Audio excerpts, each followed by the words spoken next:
Two balls and a strike to count on Taylor. Reyes fires, swinging a drive, deep left field. It's his way back. Walk the ball. Chris Taylor.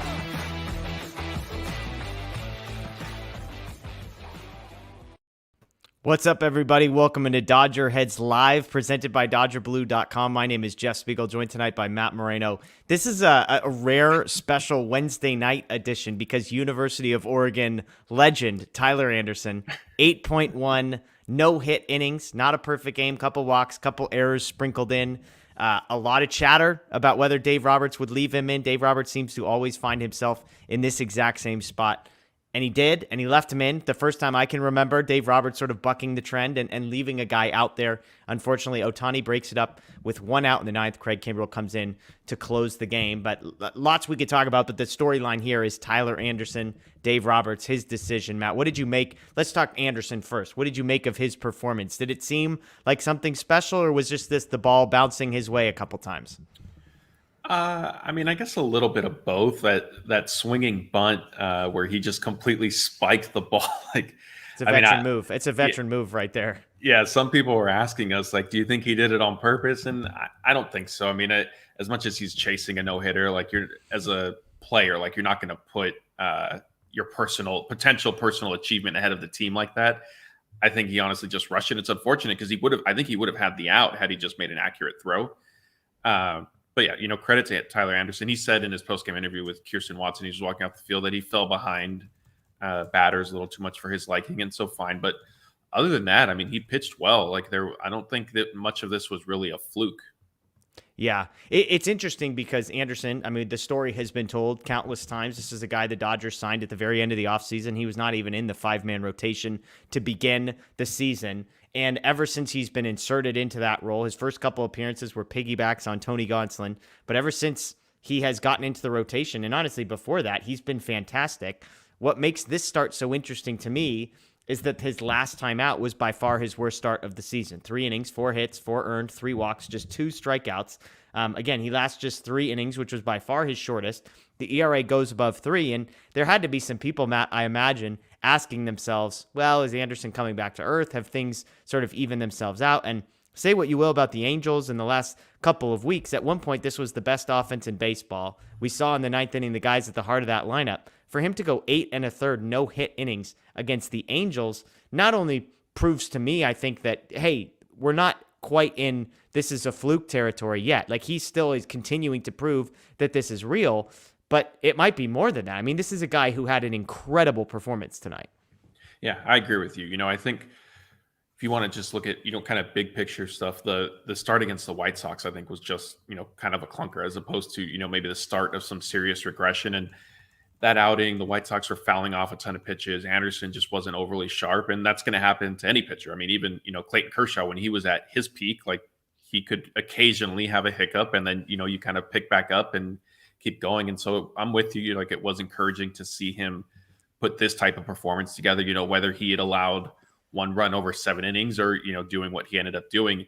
It's a great sign for the Dodgers. And I think also, if you want to layer in that they have proven time and time again that their pitching staff, their pitching coaches, and advanced analytics department and all that stuff, they all get together and they find ways to take these pitchers and make some adjustments and get them kind of on a track that maybe you hadn't necessarily seen in their career.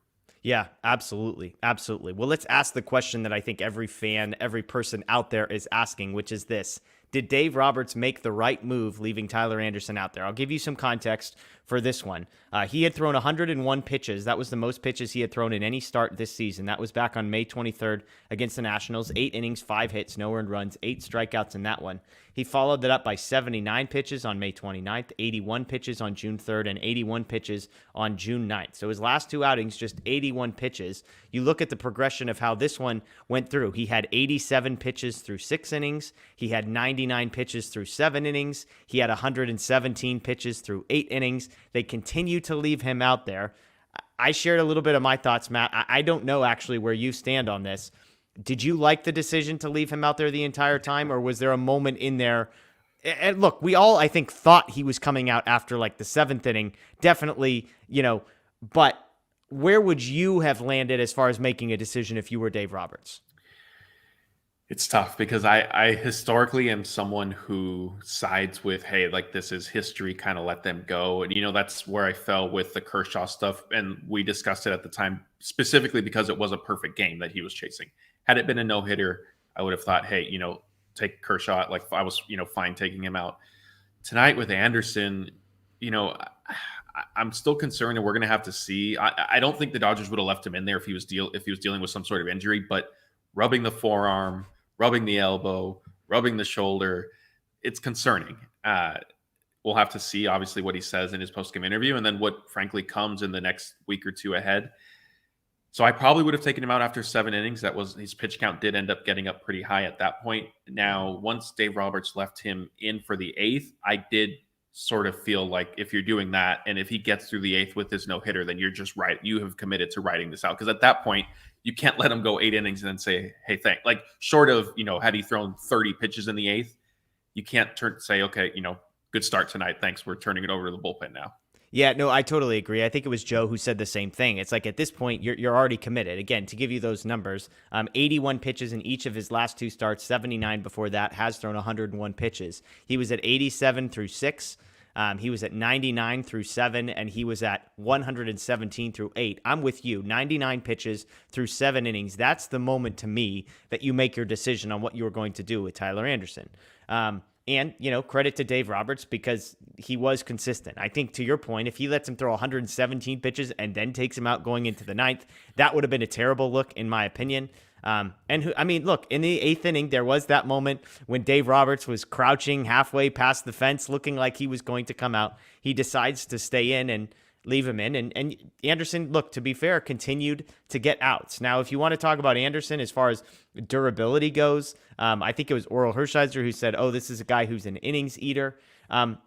There's some truth to that. He threw 166 innings last year, but just 59 and 2/3 the year before that, 20 the year before that, 176 the year before that, 86, and then 114. And so, he's got a couple seasons there. Last year was split between Pittsburgh and Seattle. So 167 innings is not nothing, but it's not like this is a guy who throws 200 inning seasons up year after year after year. Now, part of this is because he just wasn't in the major leagues maybe for some of this. So maybe if I go back and look at some of his minors numbers, maybe those numbers are a little bit higher. But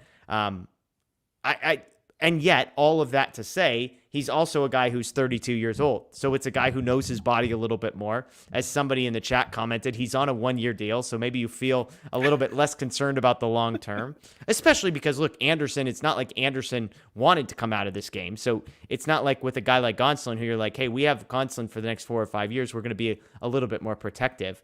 And yet the reason you and I are both sitting here and saying we might have strongly considered taking him out after 7 is because as nice as this almost was, it turns out not being anything. He doesn't get the no-hitter, and now you've got a guy in Tyler Anderson who I don't have his final pitch count in front of me, but 130, something like that? I think it got up to 123. 123. So a career high, and now we're left with sort of seeing how this thing plays out. So where would you put your level of concern that this is a decision the Dodgers look back on and say, oh, man, we made a mistake? I think it has to be, about a 6 or 7. And a lot of that is, again, we do need to see what he says about why he was rubbing, every part of his left arm and kind of flexing it even out on the mound, which is when the trouble sort of started.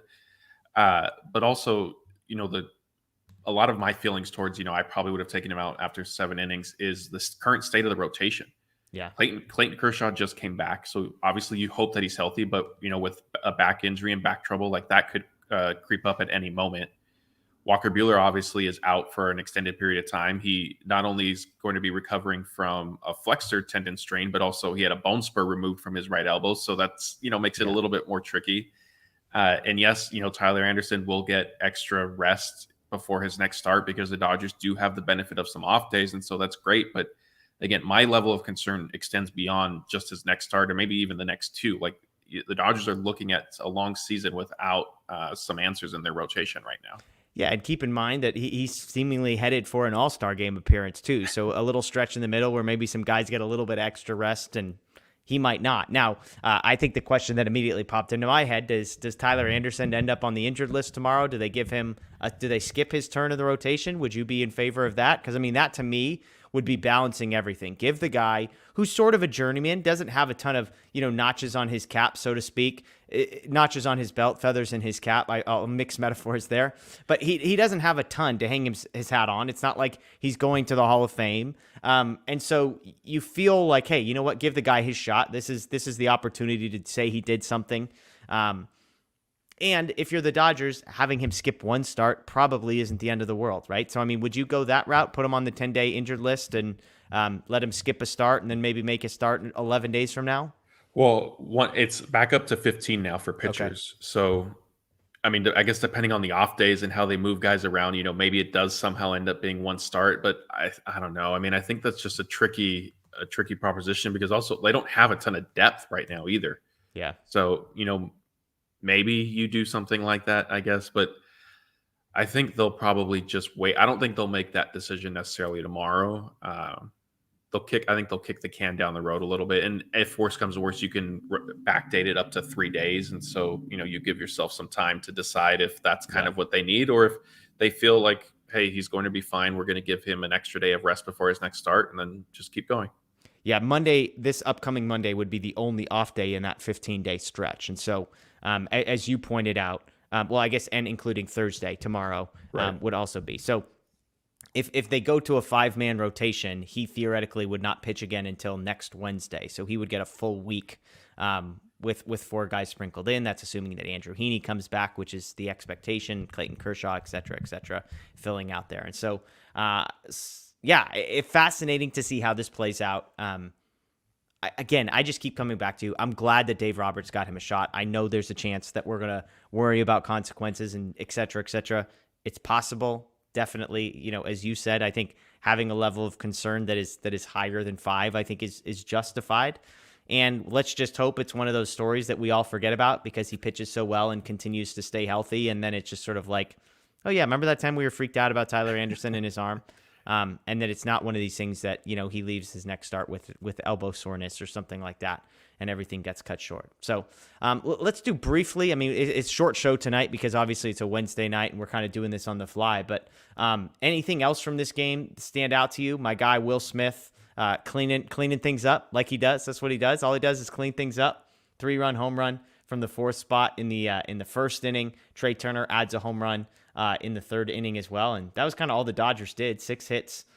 So the offense gets a break from some criticism after tonight, after they put up 4 runs, but really not the most amazing offensive performance in the world. What did you see from the offense? Anything to give you some confidence after a slow start last night as well? Yeah, a little bit. I mean, Will Smith's home run gave them a hit with a runner in scoring position, those have been hard to come by. So technically, if you look in the box score, they went 1 for 4 with runners in scoring position, which is an improvement on what we've seen the past few days. It's like doubling. It's like doubling their batting average with runners in scoring position. It's amazing, incredible improvement.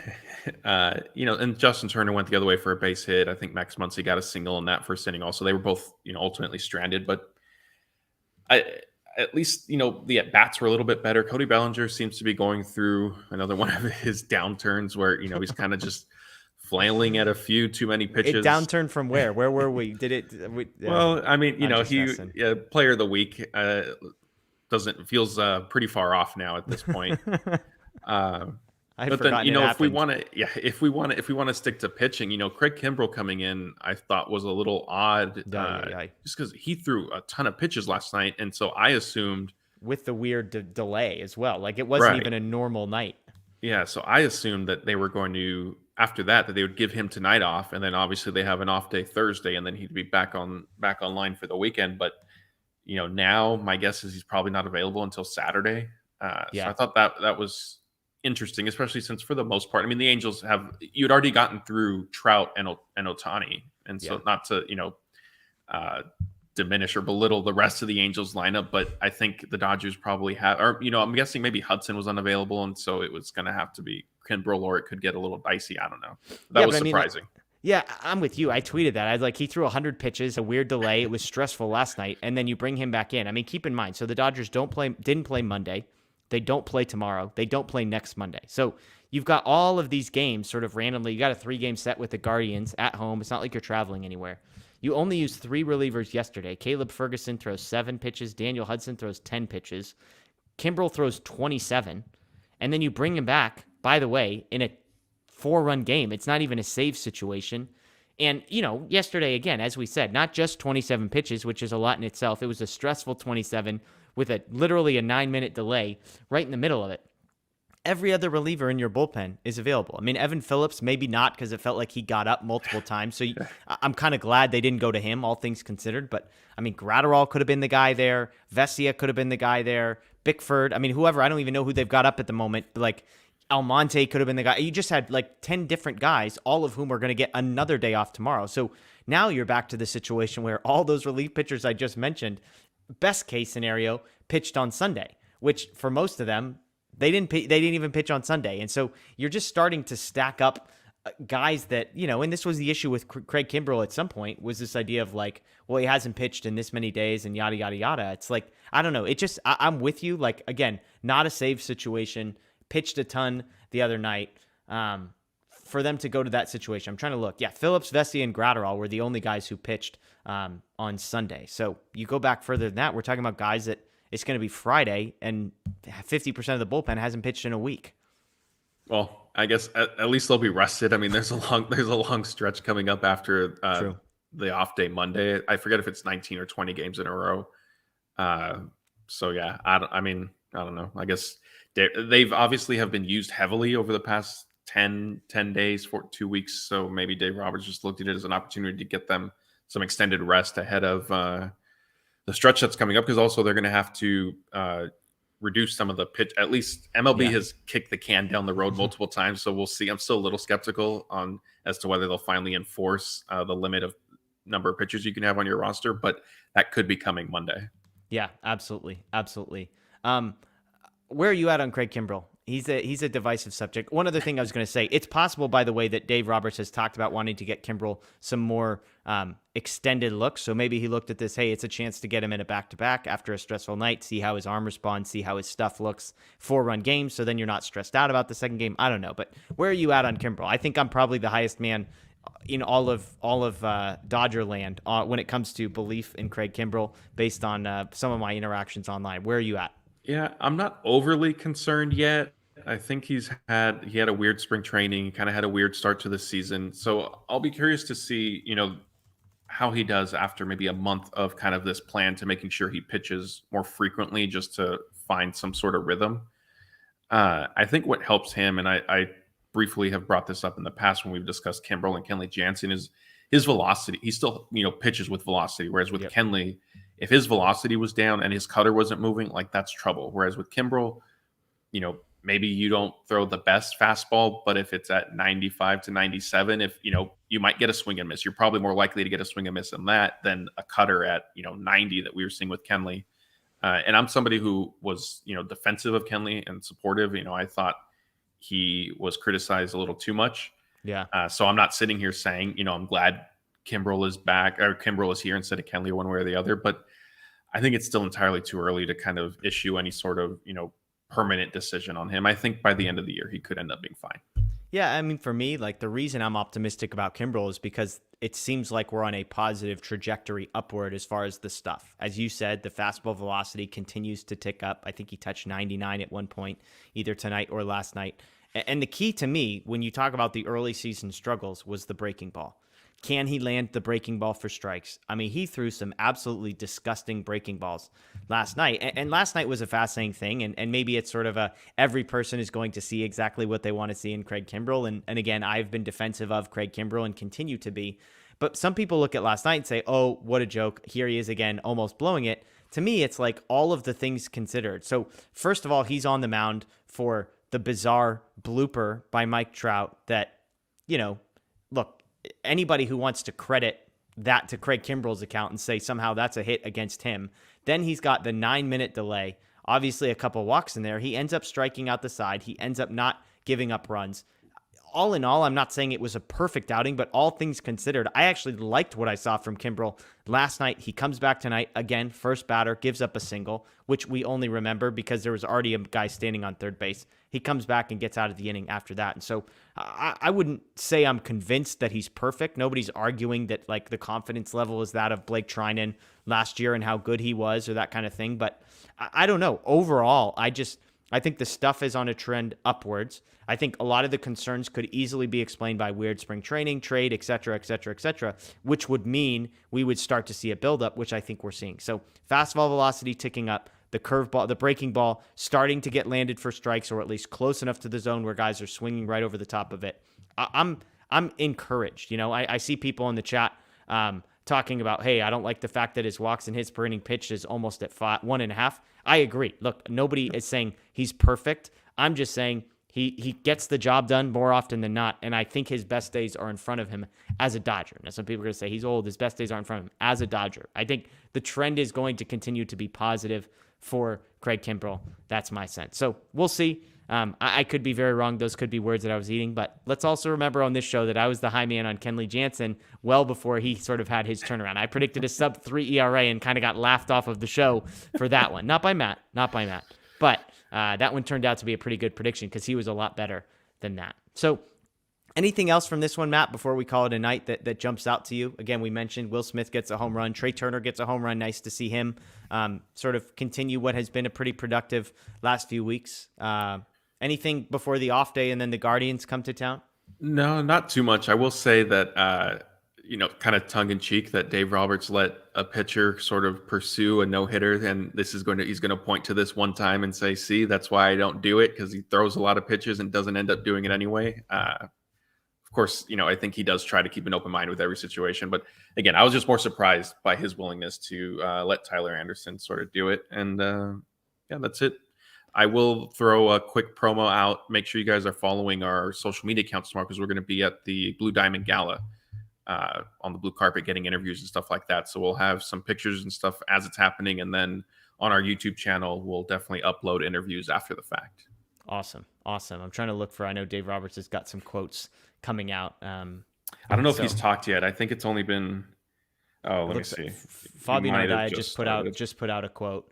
You talk about odds. That's a special moment was his first quote. Tyler Anderson, as you said, says he feels fine. I also just real quick want to give a quick shout out to Mookie Betts for diving after a baseball that he had no chance of catching, but screw the triple, the whole thing. Great stuff for Mookie Betts. 10 out of 10 on the effort from him. So good stuff there. Some folks in the chat saying Dave Roberts has. Here's this quote from Alden Gonzalez. He said, "I know I have this reputation as the Grim Reaper, but I'm a sports fan too." It's awesome. It was a great moment too. Like, we talk about people you want to hate on Dave Roberts, whatever, but when he goes out to the mound, he grabs the ball. Anderson starts to walk away. He sort of that was really cool. Sets himself in front of him and just sort of says, who knows what he said. I'm sure he'll get asked. I don't know if he'll tell, but just, it felt like one of these moments where he's like, hey, you deserve this. This is your moment. You did this. Like, don't let this moment pass by. Don't beat yourself up because you gave up the double. Enjoy this. And then he gives the hat tip on his way out. And Dave Roberts, even after the inning, comes back, after making the pitching change, finds him in the dugout yet again, and sort of has another moment. So I think those are the little things with Dave Roberts. And this is a moment where I'm sure for Dave, this is going to earn him some street cred, because it's not popular outside of the dugout. It's not popular inside of the dugout when he has to go and pull a guy. And I'm not saying it costs him credibility in those situations, but now the guys believe more than ever, hey, Dave's got our back. Like, he's going to put his neck out there to let Tyler Anderson go after this, a guy that seemingly everybody loves. And so just cool stuff on that one. 3 games against the Guardians. The schedule, again, the Dodgers have an off day on Thursday. So as Matt said, make sure you're subscribed here on YouTube. Ring the notification bell, because we'll have some exclusive, awesome content coming from that. We'll have tons of content throughout the weekend, the Guardians. And again, we're looking forward to, we believe we'll have Ryan Pepio back on the show, possibly this weekend, possibly early next week. So stay tuned for that. Matt Moreno, my name is Jeff Spiegel. As always, we appreciate you joining us. Enjoy the rest of your night. Dodgers win 4-1. Sweep the Angels. We need Daniel here with his broom, but they beat the Angels 4-1. Tyler Anderson, nearly a no-hitter. Can't quite get it done. Enjoy the rest of your night. We'll see you next time.